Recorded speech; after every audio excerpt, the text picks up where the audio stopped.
Hey guys, Dougie, not at the hardwood in historic downtown Cuero, Texas, but in historic downtown Cuero, Texas nonetheless. Really excited about today's video because we're actually going to be doing more of a review, a suggestion really, because I'm not going to have a rating system, but what better way to have a suggestion for you guys than with one of the things I'm most passionate about, sake. For those that have been to the hardwood or have ever hung out with me or worked with me, you know how much I love sake.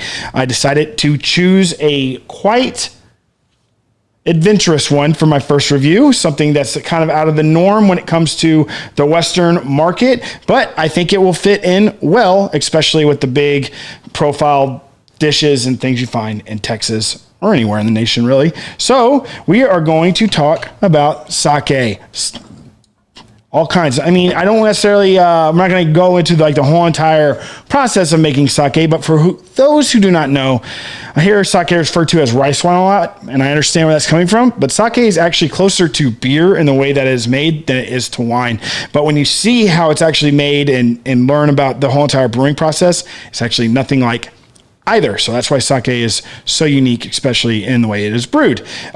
Sake is mainly made of water, rice, yeast, and then koji mold. There is no other ingredients other than sometimes they add alcohol, like brewer's alcohol, like a distilled alcohol. The toji or the brewmaster will add it to the sake to help develop more flavor, mess with the yield, you know, depending on what type of sake. There's all different types of sake.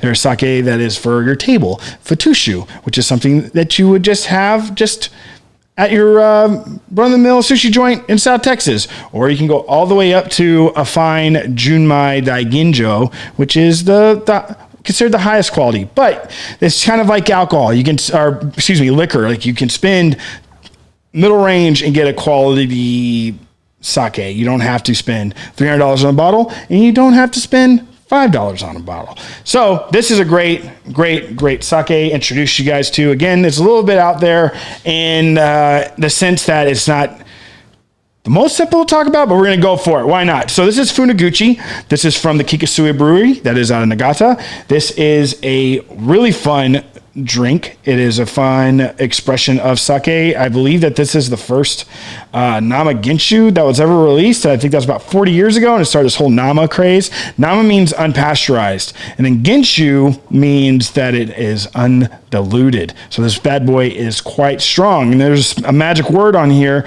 that if you drink sake, you'll most certainly know, Hanjozo.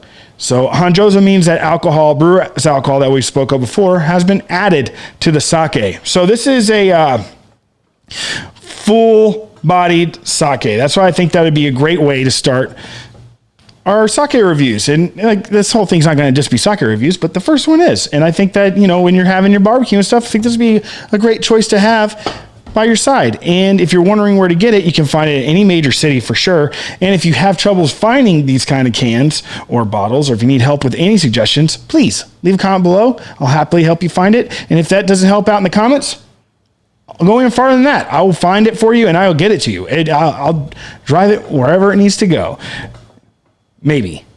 Who can say? We shall see. So, and then they even have a really cool slogan. I believe it's sweet, fat, full, and powerful. And I think it does live up to its name. The reason this is in a can is so the light doesn't mess with it. This is so it's unpasteurized. So put in this can. It has to stay cold at all times, or it will spoil. Because there's not sake is typically pasteurized 2 times, and this isn't pasteurized at all. So what's happening? It's pretty cool. Is the first thing you get is just full body. Definitely has a little bit of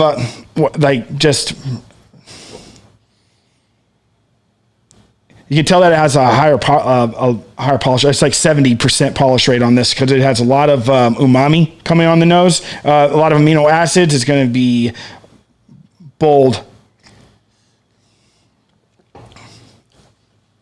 Yeah, a lot of savory tones going on, and then when you drink it, which is you still get the savory tones, but it's very sweet. But not sweet in the sense like it's like taking a shot of sugar syrup or you know, having a sugary shot. Just sweet, and it just coats the whole palate. You can feel the alcohol in there. This is 19% alcohol, so it is way up there. And it's going to have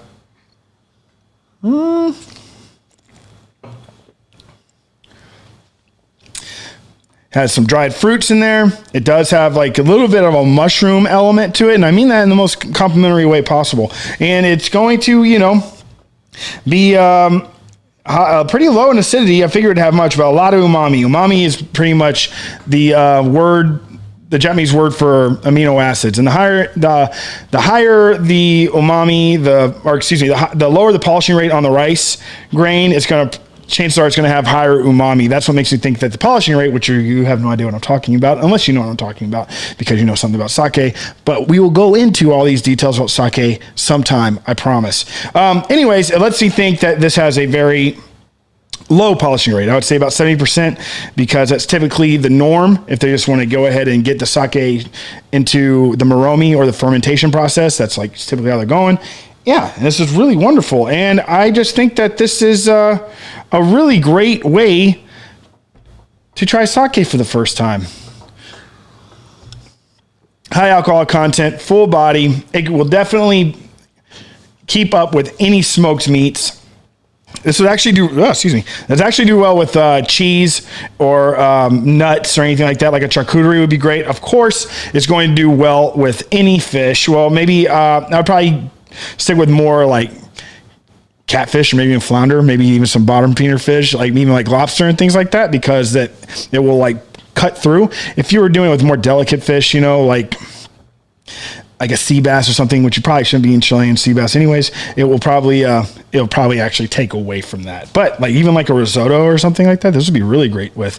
A lot of people think that sake is something that you only drink at a sushi restaurant that comes out of a little carafe. It is not true. That's not true at all. Sake actually pairs well with so many things, like it was mentioned, like charcuteries, fruits, mixed nuts. It goes really great with risotto. It goes great with a lot of pastas. I mean, for the most part, like heavy creams and stuff like that, sake tends to, like, especially these Nama Genshus that have so much flavor and are so bold, cuts right through, and it really just complements everything that you're trying. So please grab all the sake. If you can't get this, again, I'll help you find it. And if you can't find it, I'll help you make another suggestion, something that would be complementary to this. So with that said,